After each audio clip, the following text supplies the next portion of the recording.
Transgender Day of Remembrance is the day that I wish we didn't have to have. This year, despite COVID, the number of trans people whose violent deaths were recorded has risen to 350, and this is likely to be an underestimate. In the USA, there were 28 such deaths, and that rises to 34 if you include the US colony of Puerto Rico. To me, that's one of the side effects of the hate that's been unleashed over the past few years.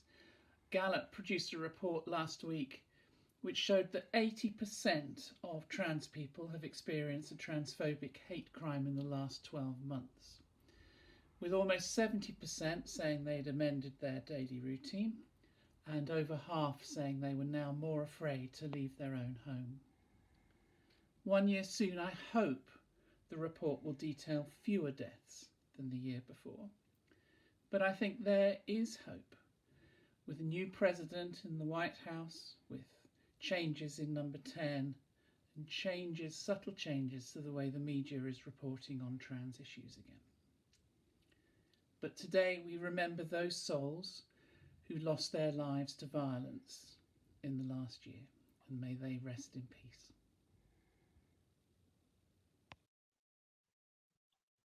Hello everyone, welcome. It's Molly and Jana, and it's Trans Day of Remembrance, and so we've got another fantastic interview lined up for you. And today I think we just really want to highlight how important it is to have a visible community out there, whether it's things like Pride in Surrey and the LGBT community, but also those little communities within a community as well, and that we raise awareness how important it is for those trans young people and trans adults out there, that they have a space to express themselves and they can meet other people. And I think that's why we're really touched to do this interview today with Rachel. Yeah, Rachel is this incredible person I met in the gym. She works in the gym and she does different classes and stuff. When I first met her, I just thought, wow, incredibly fit lady, as you do. And then to be honest, didn't speak to her that much because it's always kind of busy in the class and whatever. But she actually got in touch with me a couple of months ago because she's been following Pride in Surrey and seen the stuff that we've been doing. So she sent me a message offering me some binders that her female to male son doesn't need any longer. And I'm like, wow, that's incredible. This is exactly what we need, because Molly working with young people who often struggle with support of a family and financially. So I said, Rachel, first of all, that is incredible that your son is transgender, and that you're just so kind to offer this to us. So yeah. I'm so glad we connected, not only on the sort of fitness level, but on this kind of level. So I then met up with her, and she told me the story of herself and her son, which I thought was just so incredible. And I really wanted to share it. We wanted to share it with you guys because it shows how important it is to have a supportive parent, and that is what she is 100%. So yeah, we're going to bring her on and have a little chat with her. Definitely. How about that? Here she comes. 1 second. Make sure we do this right. Hello, Rachel. Oh, nice to be here. Hi, good evening. Thank you for joining us. You're welcome. Thank you. Love your little setup. I know. Got the pride flag. We love the trans flag. Nice. We've got our progressive flag, which has got the trans in it. So, but would love just the trans flag because they are really nice. So yeah, Rachel, thank you for coming on. We're so excited to talk to you, not only about your view on the trans matter things, but obviously Tom's, who's your son. So yeah, do you want to introduce yourself a little bit? Hi, I'm Rachel from Woking and teach lots of fitness classes around here. Been in the industry for about 28 years, so met quite a lot of people in my industry from all walks of life, really. So local to the area, been here ever since I grew up around here. So yes, so Fantastic. So how old is your son? my son is now 21, just turned 21. Yeah. Okay. So I suppose maybe take us back to the beginning. Like, when did you first find out? Was it something that you kind of knew about, or did he approach you with it? I'd probably say it started to notice changes coming up to secondary school when, as a trans male who hasn't come out yet, decided that the girl crowd that Tom was hanging around with found it difficult to relate, as they were starting, their bodies were starting to change, and they were starting to show an interest in boys. And so it was probably little conversations we'd had, and also the step away from not interested in the usual girl things, doing the hair, doing the makeup, getting the latest trendy clothes and stuff like that. And it was a more subtle change of clothing, didn't want to wear anything feminine and things like that. So it's probably from puberty, about the age of about 12, started to notice the changes. That's a really difficult time, isn't it? Yeah, nothing was discussed. And you just think, oh no, it is hard. Puberty is difficult, and your body changing, and that it does seem a bit strange to everybody, really. So didn't take too much on board, but did notice slight changes ahead. Yeah. So yeah. Do you think, because I think a gradual process of when we went shopping, it was heading to the men's department, and I was like, okay. I was a tomboy myself, wasn't into skirts, lived in my tracksuit bottoms and anything male that was comfortable to climb a tree on, do a cartwheel in and stuff like that. So I don't think it was that unusual, because I was quite similar growing up. So yeah. Oh, okay. Interesting. So when did it become a little bit more obvious that it's a bit more than just being a tomboy? Probably, well, Tom didn't come out to me until he was 17. Okay. Although I could see it coming. Tom had really long hair and kept saying, oh, I don't like my hair. I said, get it cut. Why don't you have it cut really short? And it was, I don't really know if I want to upset my mum by having my hair cut short. And I said, well, if you want to have it done. And it was a gradual process of change. This is But incredible I think it was thing more, about, sorry, about children, how they always try to. Yeah. I think we're a little bit behind there. Sorry. Right. Yeah. Sorry. Yeah. It was more of a case of the transitions of the friends changing, and it was just stepping back and away from the friends changing, really. And I noticed that it was quite obvious. So I kept saying, well, wear whatever you feel comfortable with wearing. If you want to wear trousers, wear trousers. So, but yeah, the initial conversation didn't happen until Tom was 17. So it's really interesting, isn't it? Yeah. Having a parent sort of say, actually, because so many young people I work with, you know, their parents are very against them changing their hair or having their hair cut, and that's kind of a really easy thing you can do, and because it's on the outside, you feel so much different having that done. That's what I was going to say. Like, he was obviously trying to please his mum as well. Like, oh, you know, I don't want to upset mum, and we us kids tend to do that, don't we? Yeah, so I think that's why it took so long. And I did say, why did you take so long? It's just like, I didn't know how you'd react. So I thought, well, you know, I'm quite laid back anyway. It's just, and whatever. That is incredible. That happened in the bedroom, sitting on my bed, and I've got something to tell you, Mum. And it was, oh, okay. Right. Wow. Surprise. That is not really. It's kind of reaction that every LGBT child needs from their parent. And like, can I ask you, Rachel, like previous to that, did you have any kind of experience with the LGBT community? Not at all. Not at all. Wow. Only people who I probably have met, who I knew were in the Pride group, what have you, but I've never really, it wasn't something I openly talked about, really. Just didn't need to, really, just accept people for who they are. So, but yes, I had no experience of it at all, really. So and it's even with like a laid back parent and somebody that had sort of shown those messages that you were going to be accepting, it's still really hard to talk to your parent about something like that, isn't it?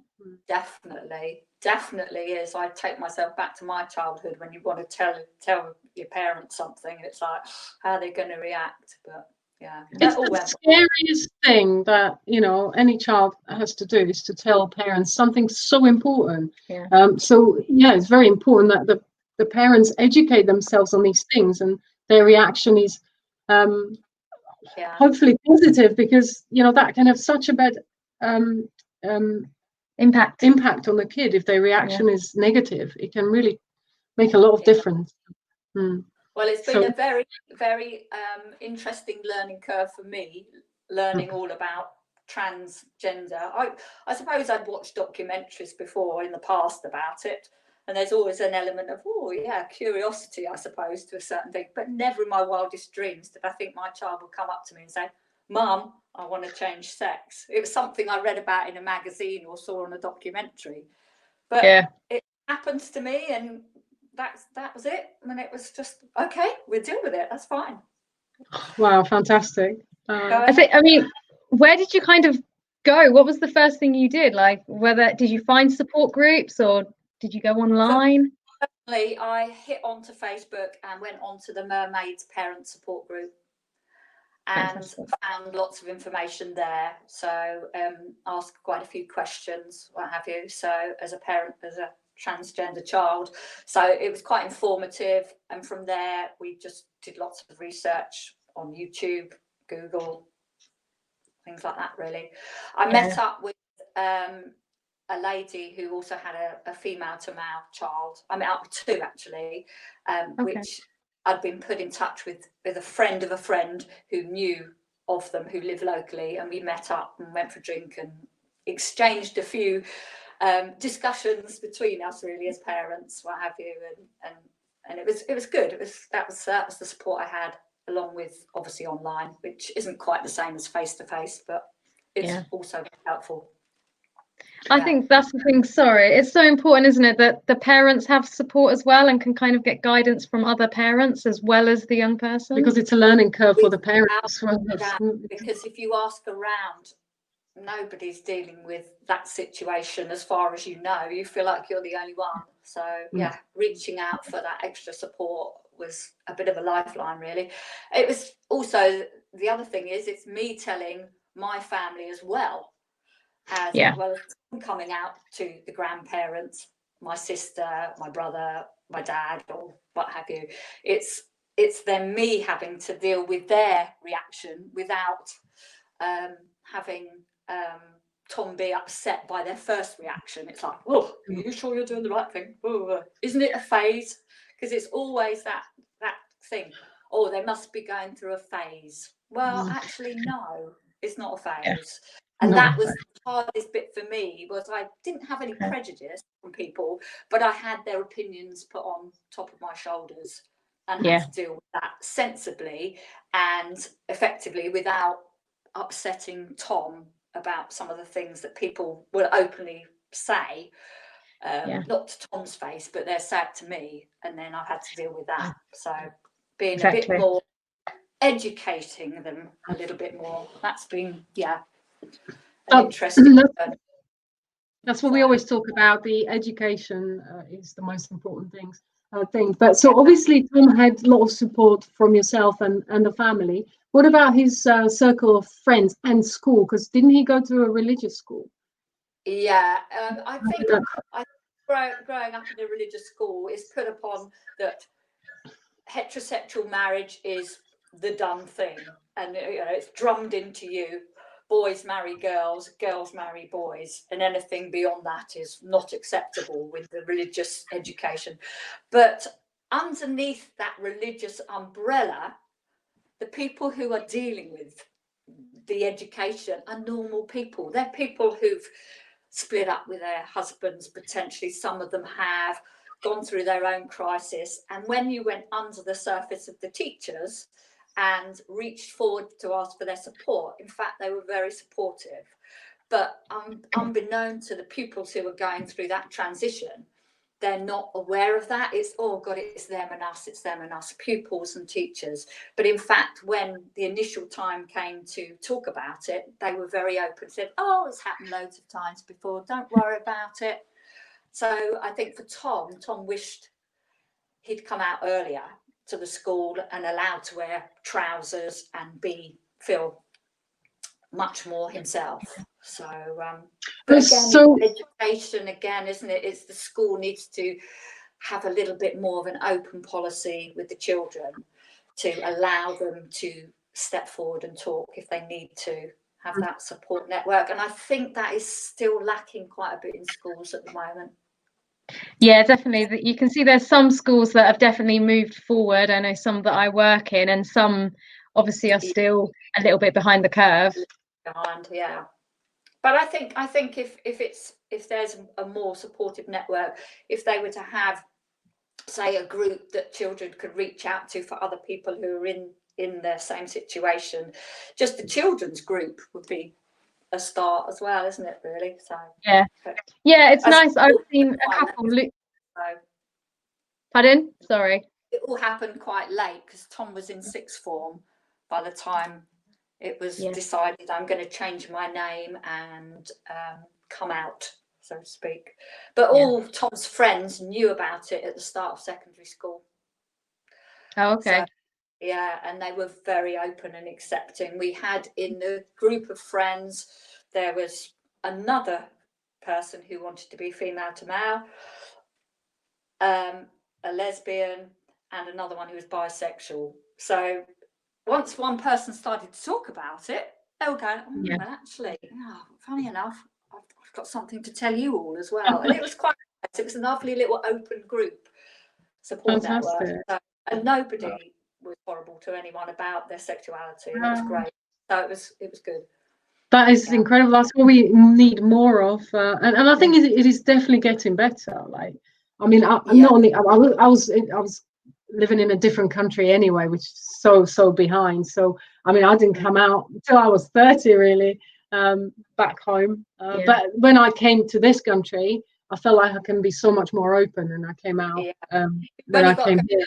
Brighton, haven't you now? And walk around as a same-sex couple. You can hold hands, you can wear what you like, and people don't even bat an eyelid. And it's that to walk around and feel accepted.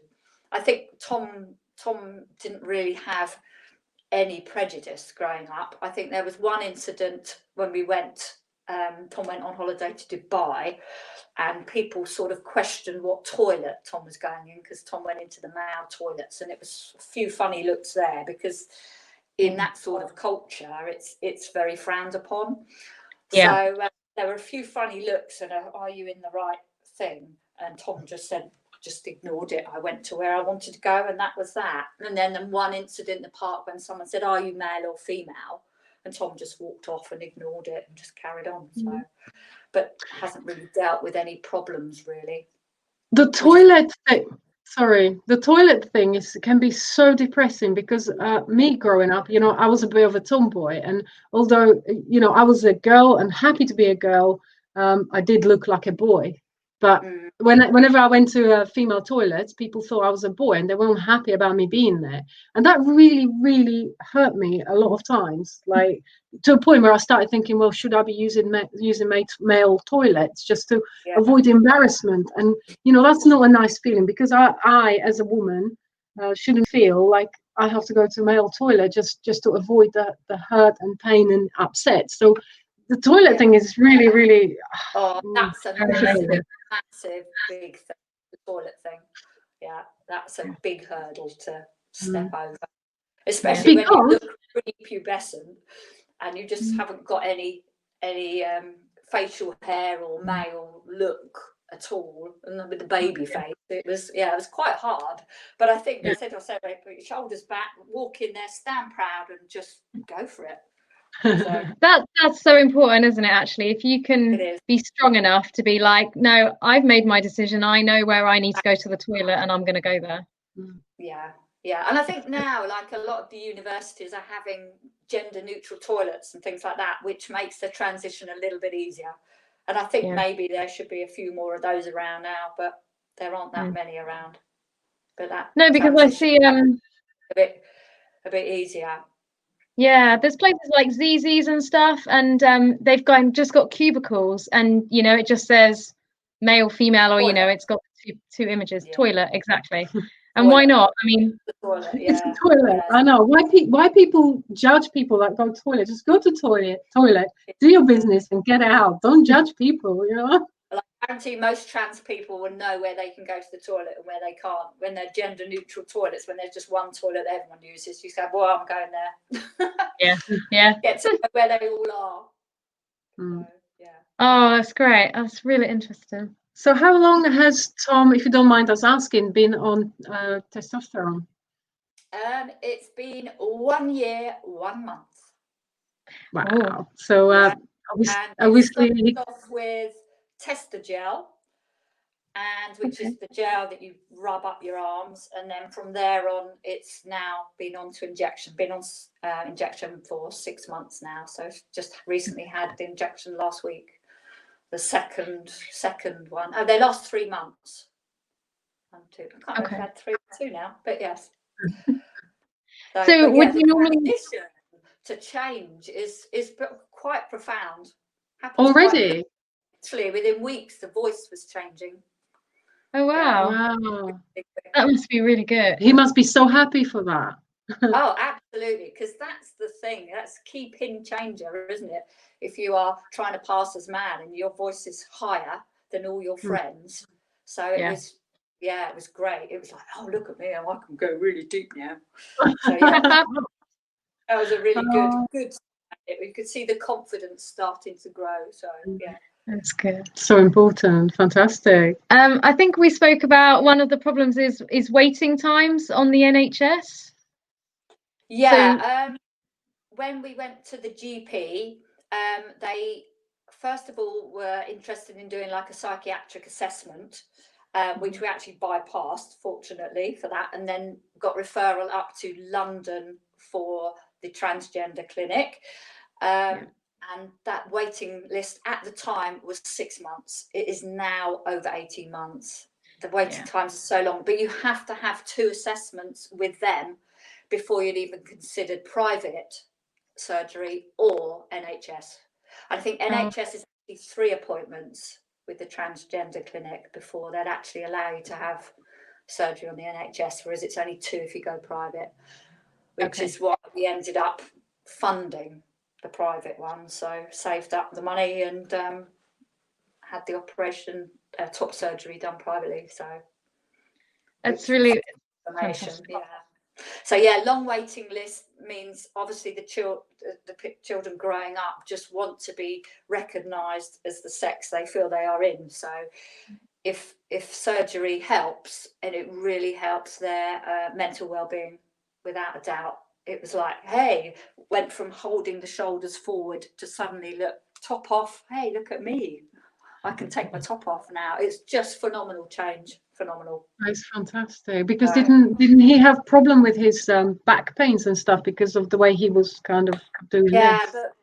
But although Tom wasn't incredibly big-chested, which probably is even more of an issue, I suppose, if you are.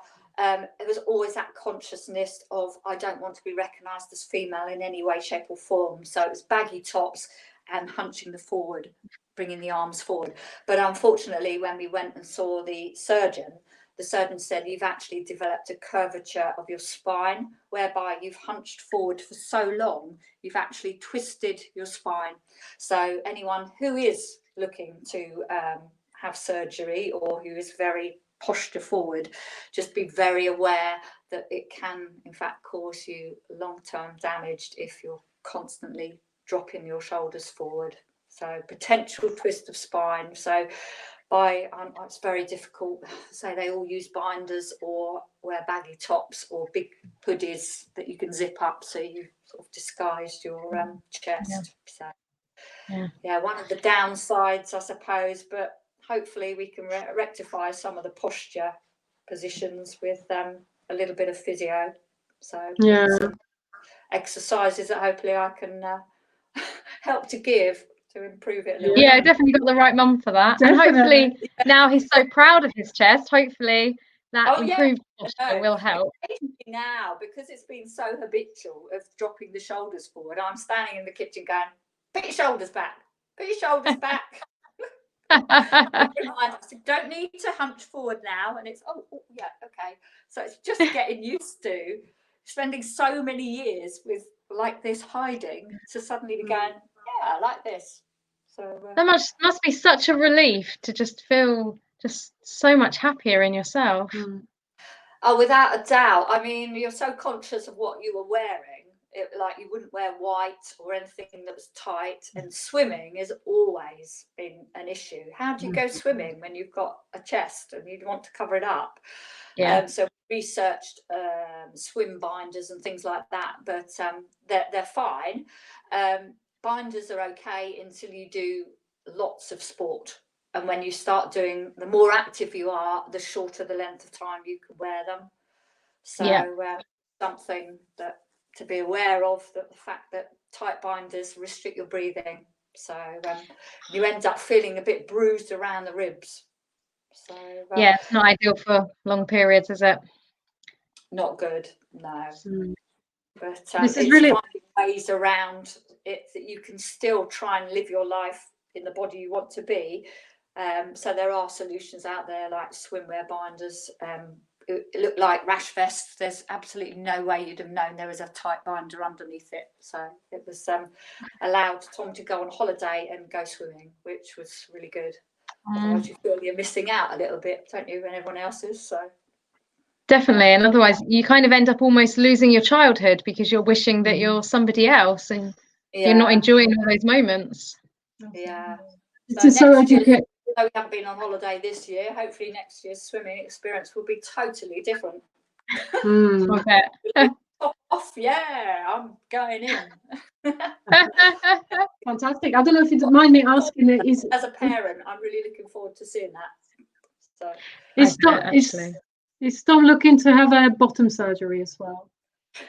With regards to that, we've done lots of research, but I think the biggest thing that's put Tom off is the fact that you have so many skin grafts. There are two different types of bottom surgery. One is just basically being able to go to the toilet without having a proper penis made, or you have a full construction whereby they take the skin off your arm or your buttock or the lower back. And it's quite invasive. I do think Tom will probably go ahead and have maybe a hysterectomy or something like that, potentially. And then if surgery progresses down for female to male, then it would be something who he may consider for the future. So it's a difficult one. It's a difficult one. I think it's just quite happy to have had the top done and can pass now, feel very male. So nobody sees what's in your pants, do they? Exactly. Nobody needs to know, do they? Absolutely. So talking, I think it's all to do with being able to pass is the most important thing. Yeah. Talking about that, there's a thing you can do for fertility treatment, the freezing eggs. So is that something Tom had done or thinking to do? Yes, it's actually quite a. It's not that out there. The procedure's not that out there for people realising that depending on your postcode, whether in Surrey, they actually at present, or when Tom had it done, which was last year, you are eligible for free fertility egg freezing, which means we went up to Kingston Hospital and we had, obviously the worst thing is to have an examination when you don't want anyone to see you down there. So that was a bit traumatic, but was dealt with. And fortunately, they went ahead and did one treatment and took, I think they came away with about 9 eggs, but they wanted a few more. I think you need about 14 eggs because when you defrost them, if you want to go ahead and have your own child, then not all of them take. So they wanted a good collection. So we did actually have to go through the procedure twice to have it done. So lots of trips to hospital. So be prepared for that, the blood tests and things like that. You also have to have the hormonal treatment to stimulate the ovaries, which is obviously a bit of against the grain when you want to be male. So it was something I said, you have then the option. They said originally they would freeze the eggs for 10 years, and then they then wrote back to us and said, you've got 50 years of egg freezing. Oh, wow. Which is fantastic. That's amazing. Tom wants to have his own children with a male partner, because Tom is attracted to males. So that means could use Tom's egg and partner's sperm and have their own child, which is from grandparents. Think, oh wow, got my own grandchild. Although any grandchild is your own grandchild when it's your child's, but I think it's quite important to be able to have the choice. But it's a very small window of opportunity, because as soon as you start taking male hormones, the egg production, all that sort of thing starts to slow. So something to bear in mind if you are thinking about taking testosterone, probably egg freezing beforehand, although many teenagers and young adults aren't thinking long term. It's quite important to look ahead a little bit further along the line. And okay, you might not want children when you're 22, but you might get to 30 and decide, actually, I do want kids, and now I've missed that opportunity. So just bear that in mind, definitely. And it's some big decisions, isn't it? And actually having a mum actually makes you think about those things. You know, if you haven't got that supportive parent, it probably doesn't even cross your mind. It probably wouldn't, because obviously as supportive parents, we did all the hospital runs, we were there for the doctors, we were there in all the appointments apart from the physical ones, and the actual operation itself. But it's so important for that your child to have that network and someone to talk to, and you come back and go, oh, I'm having a really bad day, or it just needs someone to talk to, really. And then obviously if you offer the support for fertility treatment, hormone treatment, getting them a binder or something, you can buy secondhand binders. We found a website that sells secondhand binders, so people donate, what have you. So it's just knowing out there, really, and having your mum or your dad to help you out. It's just sharing the load, isn't it? Yeah. This is so educational. It's so complex. It's complex, such a complex thing to go through this journey. And I think Tom's journey has been incredible, and it's been helped by supportive parents, and that's amazing. And I think we're coming to the end of our interview, but I would like to just say thank you so much, Rachel, for being such an open person and such a supportive mother. And we need to spread this love. Let's some parents can have a listen to what their child's needs are, because it is so important to be supportive for them, especially as it's a hard time growing up at the best of times, but to have to go through that as well it's so important to have your network, friends, family, parents. I think that's the most important message that we want to send out there. And you know, the support of mermaids that you mentioned earlier, that's also really, really good to if you're going through that with your child, please contact mermaids. You know, they can help a lot. Yes, especially, isn't it, even if you do go private, it's still quite a long path. And so if you can have that support and that network, I think obviously you guys missed out on like the Twister groups and that run now in Woking, you know, having young people that are going through the same thing. No, I think we just started as you kind of were just getting too old, or Tom was getting too old. We went straight to adult services, so we even skipped all the children's services one. So as late coming out, went straight to adult services, so all the children's thing was bypassed, really.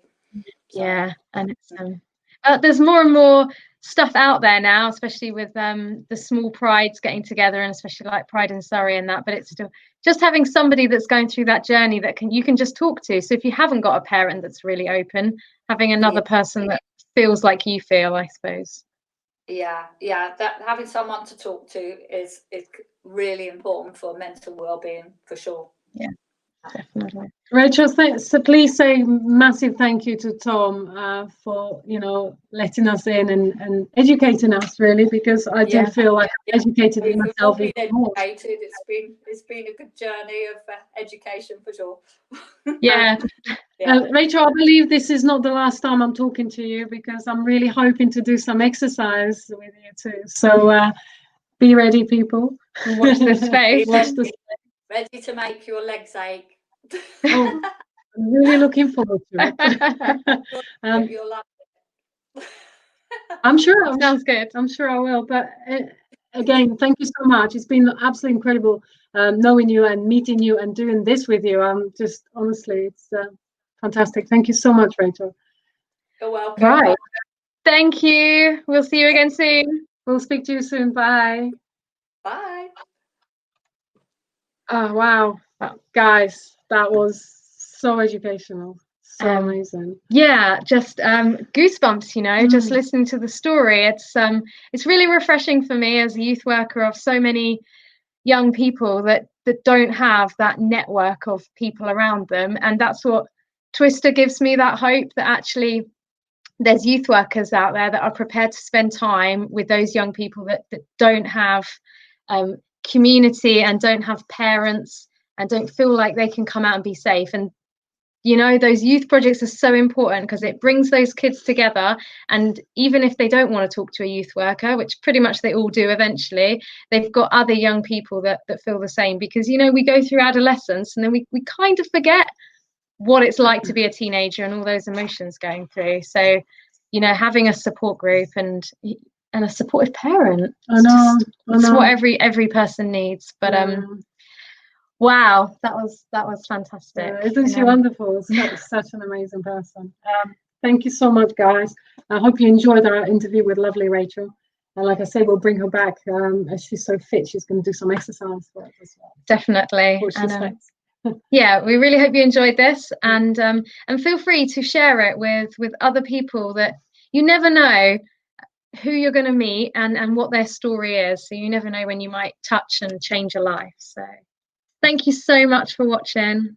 Just pop this up quickly.